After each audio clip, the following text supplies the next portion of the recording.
Hey, and welcome back to Love Restore. I'm your favorite host, Marshaun Olaniyan. Thank you so much for coming back once again, listening to the show. If you are new to the show, again, hey, Marshaun Olaniyan. If you are listening to this, thank you so much. Thank you so much for sharing the show, coming back and being a part of these seasons each and every time. It's really mean the world to us. We are growing here on KCCR Brownstone Cityscapes Radio.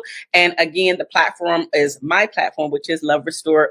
This is where we are at today. So for these next 30 minutes, we are and have been talking about for these past couple of weeks, we've been talking about angry Black women and who told us that. And so today we're specifically talking about the armor that we wear, how success became our shield in love. So let's go ahead and jump in. If you are a note taker, then absolutely grab your pen and paper, because I don't want to just come here and speak at you. I want to give you some useful tips, tools, and strategies that you can take back into your life. Utilize these things so you can watch your life, your love relationships, as well as the relationship with yourself transform. We're looking for a transformation. So this is not just talk therapy. I literally talk about my life's experiences, some of my clients' life's experiences, some of the work that we have done together. And today we are trying to understand just where this armor of becoming a success and how we're using it as a shield in our love life and where all of that came from. So without further ado, let's go ahead and jump into this topic today. We have been applauded for our success, the degrees, the titles, the leadership. But sometimes that same success becomes the armor we can't take off, even with the people that we love. The people that we love could be your romantic relationship, like your significant other. The people that we love could be our child or children, because it happens. The people that we love could be our family, whether it's our siblings, whether it's our parents, grandparents, etc. And then, of course, the family, our own family that we create is our friendships. And so all of these can take a toll on your relationships. Now, I specifically talk about the relationship with yourself as well as the relationship with your significant other, but please hear what I'm saying. If you could utilize these skills, the new skill, and maybe a new skill for you, if you utilize these skills in all of your relationships, I highly recommend that you do not only take them and use them in one area of your life, that you spread these things out and really just we're trying to get a better understanding of you and why you became the you that you are and the skin that you are today. Not blaming anybody else, taking accountability. That's exactly what we're doing. We're taking accountability for how our lives are turning out based off of the things that we decide to do.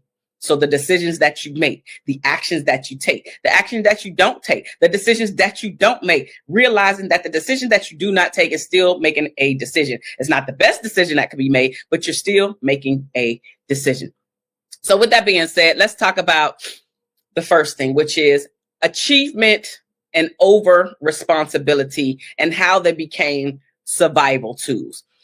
So we have to go back and think about not just our loving relationships and how sometimes we put on these things as armor, but just society, the messages that society has told us specifically as Black women, and the things that we have taken on. It could have been our hair, right? So for a period of time, we were told that our hair, and I have to say even sometimes even now, our hair has not been good enough, specifically in its natural state. And so because we were told that we were not pretty, or was heard the term over and over again about your nappy hair and all of these things, we decided to take upon ourselves to make it more Eurocentric, which is straightening, the relaxers, instead of having the curly pattern that a lot of us have, whether it's tight curls or loose curls. We decided to put relaxers in our hair to relax those curls, to straighten it out. And so sometimes, and I've heard this myself, when I was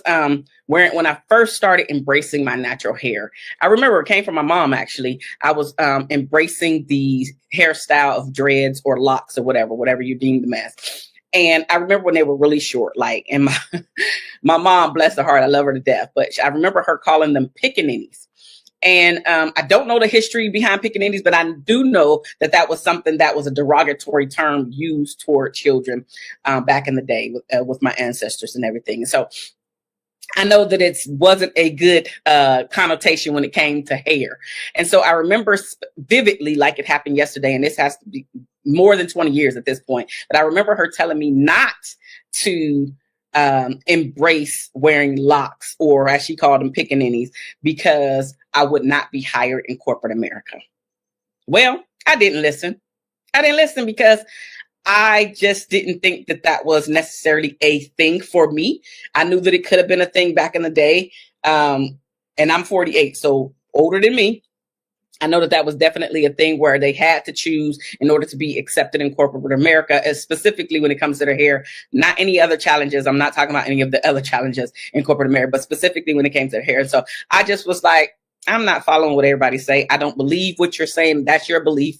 That's not my belief, right? And so I literally started wearing my locks. I wore them when they were very short. And for a period of time, as they got longer, I used to wear them like straight up, so they would stick up all over my hair. And then as they got longer, I started to just style them. And so long story short, that wasn't my story. I got hired in corporate America, and I didn't have an issue specifically when it came to the texture of my hair or the style of my hair. I never had that issue, but some of that we get programmed, and we take these things on survival because we equate our hair with not being able to get to the next stage or make that achievement. In this case, my mom was trying to make the correlation that because of my hair, I wasn't going to be able to reach my full potential in corporate America because they were not going to accept me. And so it became a survival tool for me to start. I would pin it up. I would hardly ever wear it just straight down. And a lot of those things just had to do with me not feeling as comfortable because not a lot of sisters around me and brothers were not embracing the texture of their hair. And I just didn't want to be a part of the system. I was tired of the creamy crack, as we call it. And I was tired of having to sit there and the chemical burn. I was tired of all of that. And so I just started to write my own path. And so we can take these things on for achievement, and they can become a shield. So the creamy crack, the straightened hair, the wanting to be a part and accepted in corporate America can have us going down the road of it becoming a shield, it becoming the armor by us changing our hairstyle just to fit into what society says is correct. So that's one of the ways that we have taken on our success. And then there is the invisible armor that none of us really talk about, which is the perfectionism or the control or even the hyper independence. And so let's talk about each one of them just briefly. Perfectionism. If you were a child, let me say it this way, if you were a child that had experience where your parent or guardian, you saw that they pretty much only gave you high praises or achievement, if you will, if you succeeded in a certain area, now at some point, nothing is good enough unless you do it. Or if you miss one, like maybe you were in school, and maybe you missed a one or two exam questions, and now you feel like you're a failure because you didn't get the 100%, not realizing that an A is an A is an A is an A. So that was programmed in you that you had to be perfect, or maybe you didn't get enough attention from your parent or guardians. And so the way that you felt that you could be and get the attention that you were seeking is to be perfect, is to be the good child, is to not do anything wrong, not to upset your parents, et cetera, et cetera. So that perfectionism is now carrying into your career, which is great there. But then you also try to bring that into your romantic relationship, which could be damaging because intellectually we know that none are perfect. And some just don't lean into that. They allow their the other side to come out and take over, which leads me into the control factor. I have a lot of people that have conversations with some clients, some friends, some family, but essentially they don't feel that the thing is going to be done well if they are not the ones that is doing it. And so then they bring that into their romantic relationship, and they're trying to control every aspect of the relationship. They're trying to control when they reach out to the person. They're trying to control when they have sex. They're trying to control where the date night is going to be. They're trying to control whenever they travel, where the destination is going to be. They have to make all the plans. They have to be a part of everything instead of taking a back seat, allowing somebody else to lead. And I'm not saying that you always have to do this, but at some point you need to be able to relinquish and share the responsibilities, because that's where a lot of us get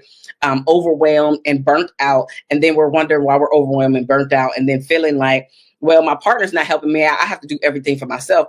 But then here's where this accountability comes into place, because maybe you're not realizing that you are a part of your own problem, because the way you set your relationship up is, I have to do everything. I have to be a part of everything. I have to plan everything. I have to make sure. I have to also be perfect. My outfit has to be perfect. No, I can't go out the house without no makeup.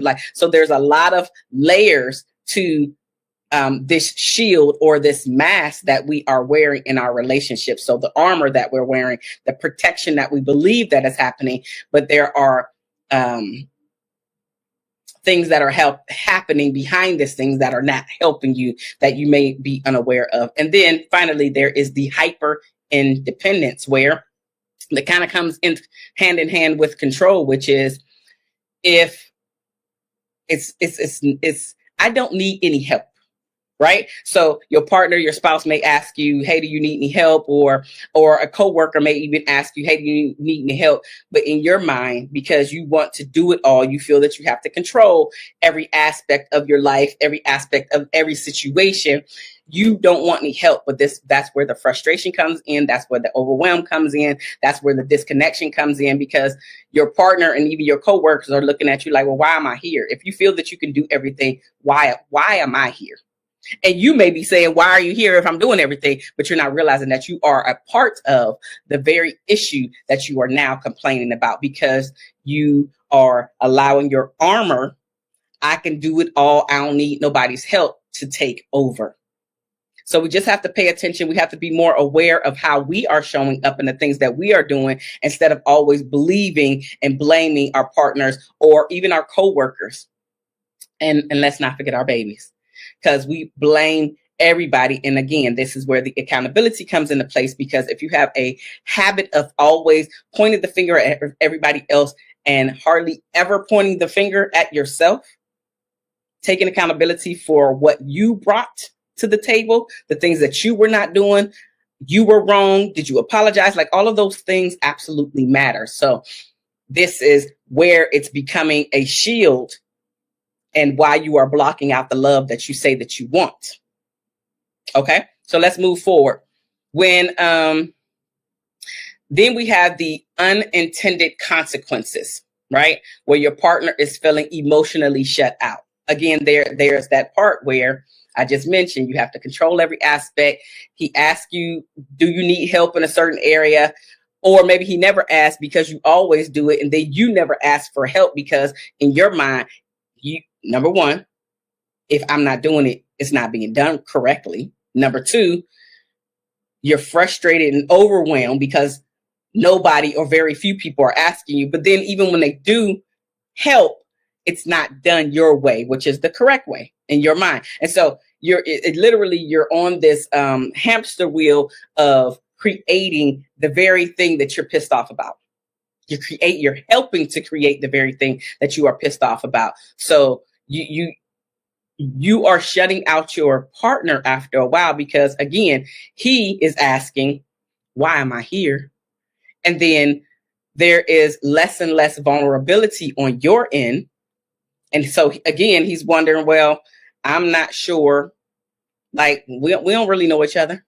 And then I hear clients actually come and say, well, life is very monotonous, and we do the same thing every single day. And he never asked for help. And then there's the anger, there's the frustration, there's the just wanting to leave the relationship.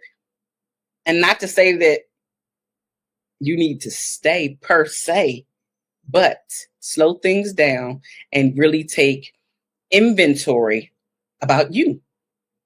Because again, there's that pointy, not taking accountability for what you are doing and what you are bringing to the table. And now you're continuing to point the finger, which is where that shield is coming up. No vulnerability. He can't see you sweat. He's never saw you let your hair down literally and figuratively. He's never seen you without makeup. He's never seen you cry. You've never shared any of your deep, dark secrets, the ones that you want to take to the grave with you, because maybe you shared it before and somebody used those words against you previously. And so the very thing that you want, which is the intimacy and the deep connection and your companion and your friend, you fail to reach that level because he feels emotionally shut out from you, by you, not realizing because you're not aware. And honestly, it's because of that shield, the armor that you're wearing, the mask that you're wearing. Nobody can see you sweat. And so let me ask you this. If nobody can see you sweat, specifically your spouse, then I'm going to ask you, why are you trying to cultivate a relationship? Because if it's only about you and your feelings and the things that you are doing, as well as the things that you are receiving, and the first time, the second time, and or if this is a reoccurring issue in your relationship where you're saying, well, I don't really know you. You act like you don't need me. Why haven't I seen you cry? How come we haven't had this discussion about ABC? I see that you're frustrated. I see that you're tired, but then we're never talking through these things so we can get on the other side. Not only get on the other side, but get on the other side together so I can understand you more. So the vulnerability, there's a really, really low connection when it comes to vulnerability, which is why the two of you are on the road of either breaking up or have divorce. And of course, there are other things that come into play, but this is just adding to.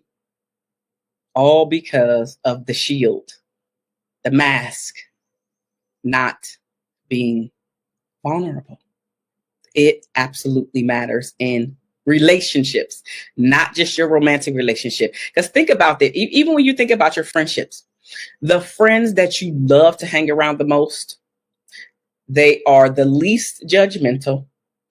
They give you the most support and help. They correct you when you are wrong, but they also allow space for you to be vulnerable, for you to cry, for you to call out for help, for you to whatever being vulnerable means to you. Those are the people that remember you. And so if you're able to do that with a friendship and not your spouse, that's a problem, because your friends are kept in a friend zone for a reason, and your friends cannot give you what your spouse can give you on a deeper level, especially when we're talking about a lifetime. Yes, your friends can be there for you. Absolutely. But if you're talking about, and you are in a relationship, and especially a marriage, and this partner, your fiance, your spouse has not seen this level of vulnerability from you, I can absolutely tell you at some point it's going to plateau and break off. Because this is where the connection comes into play. The vulnerability is a must. It's a must. It really is. Okay, so then let's talk about the misconception that being soft at home makes you vulnerable to disrespect. I have to say, I'm not really in agreement with this one. And honestly, I'm not in agreement with my list, but excuse me, I am in agreement with my list, but not necessarily this one. And it might just be the wording. But the point is, okay, because I went down a rabbit hole. The point is, just because you are vulnerable does not mean that you are setting yourself up for being disrespected. Because the person and people that you choose to have in your life, there should be a level of communication, whether you have to verbalize it or not, to say that they know, if I share this sacred part of myself with you, it should not be used back against me. Sometimes we give access to ourselves in this way to the wrong people. And then when the right person comes along, your spouse, a partner, or even a friend that really has your back, but you have yet to allow yourself to even open up to that friendship, at some point, they're going to be like, something's off here. And then they'll start pulling away. But if you open up yourself to the right person and people about you, about the things that you've been through, about your fears and the trauma that each of us have experienced, there's different levels of trauma, whatever your thing is, your partner should be able to see this side of you. And you should be able to see this side of your partner. None of us are stones. What do I mean by that? None of us are sitting there without any emotional attachment and or feelings about whatever. Each of us need help. Each of us need to speak about the things that are taking over our headspace, that are keeping us up at night. The things that we have experienced that have shaped us into the people that we are today. Your partner should have access to you in this way, with an understanding that this is not to be used against me later on. And understanding that you only share these pieces of you with the right person or people. Not anybody. So if you already felt some type of judgment from that person, you probably shouldn't share the sacred things that happened to you with this person. So it's also using your God-given discernment about the people that you want to open up and share your life with. So yes, it's them if they're bringing this back in your face, but it also is that accountability that I'm bringing to you. It's also you and the choice and the person that you decided to share this with. So it's always two sides and really three sides to a story. What they say, his side, her side, and then there's the truth. It's okay. We're learning. We're learning. This is the shield, the mask, the armor, all this stuff that we have bought into, and why we may even be coming off as the angry Black woman. But who told us that? You don't have to own that. This is what we're doing. We're calling all this stuff out. So now you can become aware of how you're showing up. So you can throw all this junk in the garbage where it belongs. Understanding that coaching is essential. Therapy and coaching usually goes hand in hand. I have several clients that have me as their coach, and they also work with the therapist, because the therapist is talking about their past and all of the things that made them them, and then some of their actions and behavior, some of the things that I can't really pull because that's not my area of focus. My area of focus is coaching you from where you at today so we can get you to where you want to be tomorrow. All of the actions that are holding you back here today, we're going to rewrite those, re-enter a new script, a new program. So now we can start shifting the way that you are showing up in life. We can start shifting the way that you think about men. We're going to start shifting the way that you think about yourself. All of this helps you to create a new world vision for your life, for the people in your life, and the things that you start attracting to you toward your life. But it really does start with you, your beliefs about life, your beliefs about men, your beliefs about coaching, your beliefs about therapy, your beliefs about people, your beliefs about yourself. All of these help to shape the armor, the mask, the shield. And so once you start becoming aware of why Marshaun is the way Marshaun is, why, real world example. If you've never heard my story about my chocolate skin, here we are again today with it. I had to learn to love me, all of me. And what they say, what's the saying, flaws and all? I had to learn to love me, flaws and all. And the silly and funny thing was that I never noticed that I had dark skin until somebody else pointed it out to me. And isn't that funny? That's the way that it happens, because the flaws that we deem to have as flaws, usually somebody pointed them out to you, and then you start having an insecurity about it. I didn't have an insecurity about my skin color. until somebody else told me that having dark skin was not the right thing, the chosen thing. I can't help that I was born dark. I could have did some, bleaching cream and all that stuff. That's not my area. And so then I had to be radical about fully accepting who I is. I know I said that wrong. Who I am. Flaws, what some people deem as a flaw, having dark skin. And we've heard rappers talk about it. I remember growing up, and I think it was in middle school at this time, but I remember it like it was yesterday. In my friend group, I was the darkest. In my home, I was the darkest. And so long story short, I remember me and a group of my friends were walking. I think it was 3 of us, so 2 other girls. And we were walking down the street, and I remember a group of guys were riding in their car, and we thinking, oh, they all cool because they got it there in the car. We was just walking. And I remember it was like it was yesterday. They was kind of talking real loud. I don't know if it was on purpose or if they were trying to whisper, but either way, I heard them. And so what ended up happening is one of the guys was, all right, I'm gonna get out the car and I'm gonna talk to her, which was one of my friends. And then another guy was like, all right, I'm gonna talk to her, and there's another friend. And then I remember the guy saying, well, I don't want to talk to her. She's too black. That was my comment. And so for me, I couldn't escape my dark skin for a while. And I would always try to shrink and not be seen so I wouldn't be teased about having the darkest skin. And I would find ways to literally shrink myself. And I'm pretty tall for a woman. Growing up, I didn't really realize this, but as an adult, I'm pretty tall for a woman. I'm 5'7", and a lot of women are shorter than me. And so with that being said, I really couldn't shrink. That's my point. As a woman, I really couldn't shrink. Even as a child, I was one of the tall people or tall girls in the class. And so I really couldn't shrink myself. But I didn't realize that at the time. And so long story short, I had to start radically accepting who I am. I had to literally start talking to myself like, Marshaun, if you don't love you, who do you expect to come in and love you? Marshaun, if you don't love your black skin, who else is going to love your black skin? Marshaun, if you don't tell yourself that you're beautiful, who else is going to come in and tell you that you are beautiful? And so I really had to speaking life and love into myself until I was just like, well, you know what? This is silly.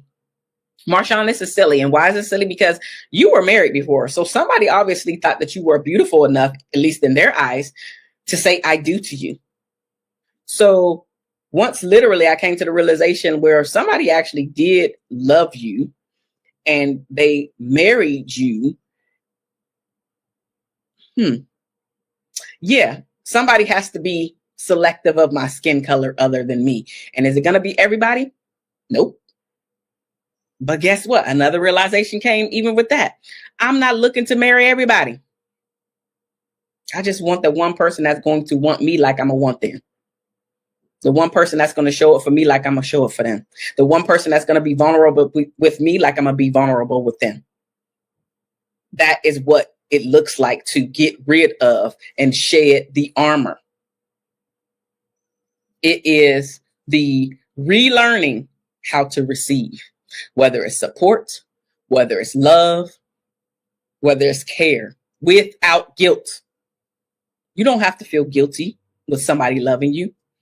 You don't have to feel guilty by not being the angry black woman. You don't have to feel guilty by getting rid of resting bitch face. You don't have to feel guilty that you're happy all the time. Learn to lean into these areas and take on these new skill sets, but also being aware of how you are showing up. So now you know what you don't need, what's holding you back, what's not serving you. And so thank you for staying here for these 30 minutes, no matter what date or time you're listening and or watching this. You are, this is Love Restore. I am Marshaun Olaniyan, and this is KCCR Brownstone Cityscapes Radio. I love you guys, and there's nothing that you can do about it. And we're going to be taking another deeper dive into the angry black woman who told us that next week. I love you guys. And